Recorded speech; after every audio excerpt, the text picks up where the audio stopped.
শেরপুরে হেজবুত তাওহীদের গণমাধ্যম কর্মীদের সাথে মত বিনিময় সভা।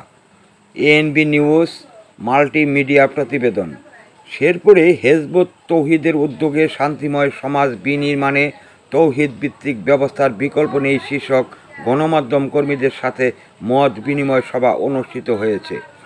দেশের চলমান সংকট নিরসনে এবং একটি অসাম্প্রদায়িক ও শান্তিময় সমাজ বিনির্মাণে তৌহিদ ভিত্তিক আধুনিক রাষ্ট্র ব্যবস্থা প্রতিষ্ঠার আহ্বান জানিয়ে হেজবুত তাওহীদ এই লক্ষ্যে শনিবার 27 সেপ্টেম্বর সকাল 11টায় শেরপুর শহরের নিউ আলিশান রেস্টুরেন্টে স্থানীয় সাংবাদিক ও গণ্যমান্য ব্যক্তিবর্গের অংশগ্রহণে এক মত বিনিময় সভার আয়োজন করেন। শেরপুর জেলা হেজবুত তাওহীদের আয়োজনে অনুষ্ঠিত এই বৈঠকে মূল প্রবন্ধ উপস্থাপন করেন হেজবুত তাওহীদের কেন্দ্রীয় কমিটির যুগ্ম সাধারণ সম্পাদক ও রাজশাহী বিভাগীয় সভাপতি মোহাম্মদ মশিউর রহমান। মশিউর রহমান তার বক্তব্যে বলেন, মানব জাতির সার্বিক শান্তি ও কল্যাণ একমাত্র স্রষ্টার দেওয়া জীবন বিধান অনুসরণের মধ্যেই নিহিত রয়েছে। মানুষের তৈরি কোনো মতবাদ বা ব্যবস্থা পৃথিবীতে শান্তি প্রতিষ্ঠা করতে পারেনি, বরং সংঘাত ও বৈষম্য সৃষ্টি করেছে। তিনি জোর দিয়ে বলেন, রাষ্ট্রের সার্বভৌমত্বের মালিক জনগণ নয়, একমাত্র স্রষ্টা, একমাত্র আল্লাহ। তাই সংবিধান ও রাষ্ট্র পরিচালনার মূলনীতি আল্লাহর বিধান বা স্রষ্টার বা তৌহিদের উপর ভিত্তি করে রচিত হবে। তিনি তৌহিদ ভিত্তিক আধুনিক রাষ্ট্র ব্যবস্থার রূপরেখা তুলে ধরে বলেন, এই ব্যবস্থা কোনো পশ্চাৎপদ ধারণা নয়, বরং এটি একমাত্র আধুনিক ও কল্যাণকর ব্যবস্থা। এই শাসন ব্যবস্থা ধর্ম বর্ণ নির্বিশেষে সকলের সমান অধিকার, ন্যায় বিচার, বাক স্বাধীনতা এবং জানমালের নিরাপত্তা নিশ্চিত হবে। তিনি আরও উল্লেখ করে বলেন, এই ব্যবস্থায় নারীদের প্রকৃত সম্মান ও অধিকার প্রতিষ্ঠিত হবে এবং ধর্ম ব্যবসা, জঙ্গিবাদ ও সাম্প্রদায়িকতার কোনো স্থান থাকবে না। এএনবি নিউজ পঞ্চমুখী সমাজ উন্নয়ন সংস্থার একটি মাল্টিমিডিয়া এই মত বিনিময় সভায় উপস্থিত থাকতে পেরে আমি সত্যি খুবই আনন্দিত।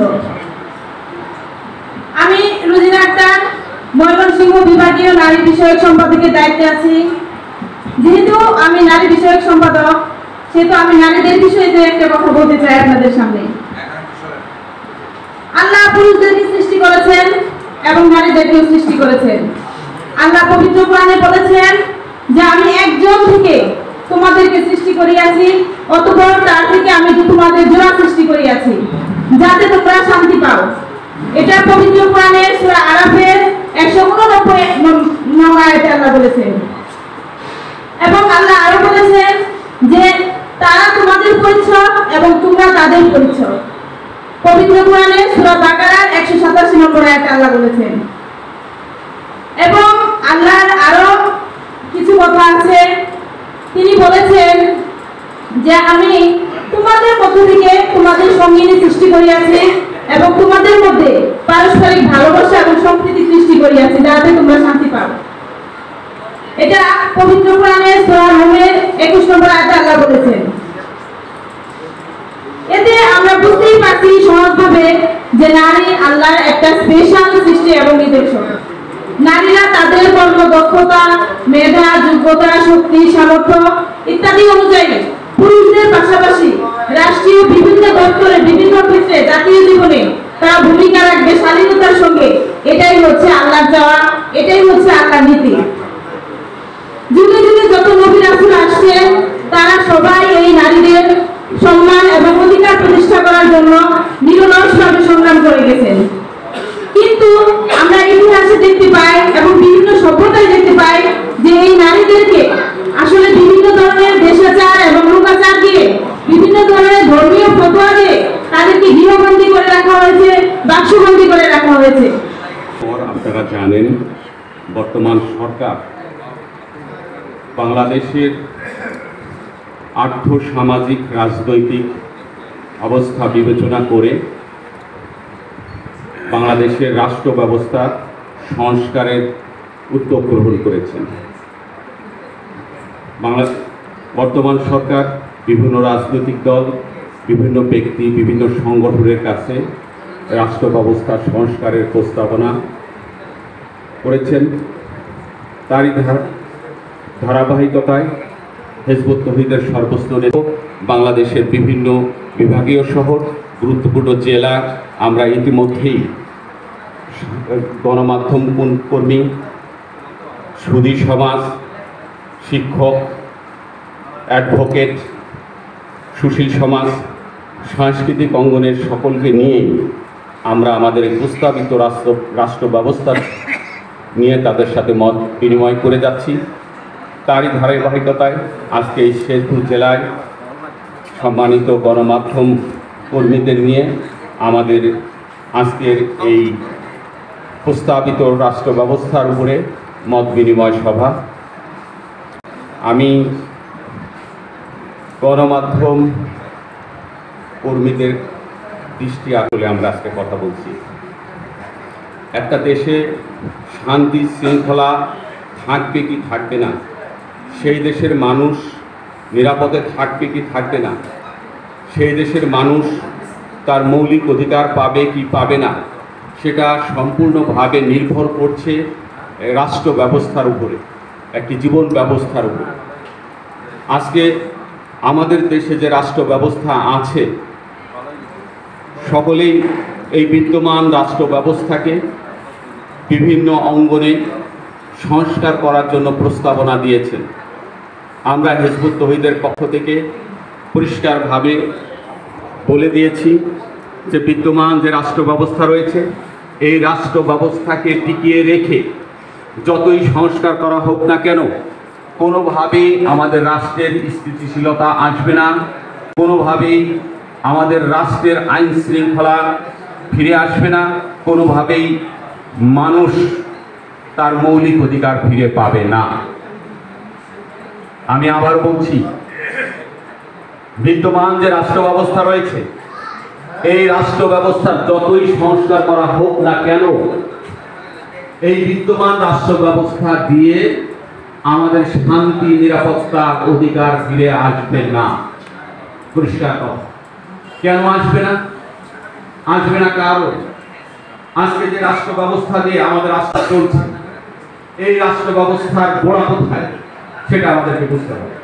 এই রাষ্ট্র ব্যবস্থার গোড়া হলো যখন ব্রিটিশরা আমাদের এই দেশ শাসন করেছিল, সেই উপনিবেশিক আমলে ব্রিটিশরা আমাদের এই দেশে এসেছিল আমাদের এই দেশটাকে শাসন করার জন্য, শোষণ করার জন্য, আমাদের এই দেশকে লুট করার জন্য। সুতরাং শাসন করার জন্য, শোষণ করার জন্য, লুট করার জন্য যে রাষ্ট্র ব্যবস্থা তারা আমাদের এই দেশে কায়েম করেছিল, সেই রাষ্ট্র ব্যবস্থা সামান্য কিছু সংস্কার করে, একটু পরিবর্তন করে আমরা সেই ব্রিটিশদের তৈরি রাষ্ট্র ব্যবস্থায় কিন্তু এখনো পর্যন্ত আমরা আমাদের এই দেশে কায়েম রেখেছি, আমরা আমাদের এই দেশে কায়েম করেছি। তো সুতরাং আমরা দেখতে পাচ্ছি যে রাষ্ট্র ব্যবস্থার ফল এখন ওই ঔপনিবেশিক রাষ্ট্র ব্যবস্থায় যা হয়েছিল তাই হয়েছে। আমরা ব্রিটিশের বিরুদ্ধে আন্দোলন করেছি, কেন ব্রিটিশের বিরুদ্ধে আন্দোলন করেছি? কারণ তারা আমাদের মৌলিক অধিকার দেয় নাই, মৌলিক চাহিদা দেয় নাই, আমাদেরকে স্বাধীনতা দেয় নাই। সেজন্য আমরা ব্রিটিশের বিরুদ্ধে আন্দোলন করেছি। ব্রিটিশরা চলে গেল, এরপর এই ভারত উপমহাদেশ, ভারত পাকিস্তান দুইটি দেশে বিভক্ত হলো। পাকিস্তান, আমরা এতদিন মনে করেছি ব্রিটিশরা আমাদেরকে শাসন করছে, সুতরাং তাদের শাসনের আমলে তারা আমাদের দেশকে লুট করেছে, তারা আমাদেরকে শোষণ করছে। যদি আমাদের দেশের মানুষ আমাদের রাষ্ট্র ক্ষমতায় যায়, আমাদের রাষ্ট্রকে তারা যদি পরিচালনা করে, তাহলে হয়তো আমরা আমাদের অধিকার পাবো, আমরা নিরাপত্তা পাবো, আমরা শান্তি পাবো। কিন্তু আমরা দেখলাম সেখানেও সেই ব্রিটিশ আমলের সেই শাসন, ব্রিটিশ আমলের সেই শোষণ, ব্রিটিশ আমলের সেই লুটপাট চললো। এরপর আমরা পাকিস্তানের বিরুদ্ধে আবার সংগ্রাম করলাম। 1971 সালে আমরা আমাদের এই দেশকে স্বাধীন করলাম, কিন্তু স্বাধীনতার কিছুদিন পরেই আমরা দেখতে পেলাম আমাদের দেশে আবার স্বৈর শাসকের জন্ম নিল। সেই স্বৈর শাসকের বিরুদ্ধে আমরা আবার সংগ্রাম করলাম, আমরা স্বৈর শাসকের পতন ঘটালাম। নির্বাচিত গণতান্ত্রিক সরকার আমাদের দেশে ক্ষমতায় আসলো, কিছুদিন যেতে দেখতে পেলাম যে নির্বাচিত সরকারই আবার স্বৈর শাসকে পরিণত হলো।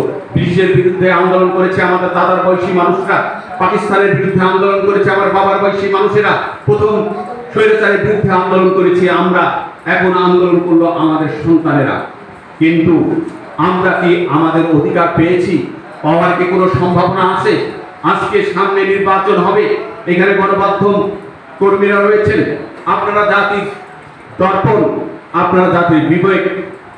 একটি আধুনিক রাষ্ট্র ব্যবস্থা গণমাধ্যম ছাড়া কল্পনা করা যায় না। আপনাদের মাধ্যমেই এই সমাজের এই রাষ্ট্রের অবস্থা জনগণ জানতে পারে। সুতরাং আমি জাতির বিবেকের কাছে প্রশ্ন করতে চাই, আমাদের নির্বাচন হলে কি আমাদের সমস্যার সমাধান হবে? আমরা দেখতে পাচ্ছি না। আমাদের সরাসরি আমাদের সুস্পষ্ট কথা হলো যে এই বিদ্যমান যে রাষ্ট্র ব্যবস্থা রয়েছে, এই রাষ্ট্র ব্যবস্থা যে রাষ্ট্র ব্যবস্থা উপনিবেশিক আমলে ব্রিটিশরা আমাদের দেশকে শোষণ করার জন্য, শাসন করার জন্য, আমাদের দেশকে লুট করার জন্য যে রাষ্ট্র ব্যবস্থা তারা আমাদের উপরে চাপিয়ে দিয়েছিল, সেই রাষ্ট্র ব্যবস্থাকে রেখে আমরা কোনোদিনও আমাদের মৌলিক অধিকার ফিরে পাবো না।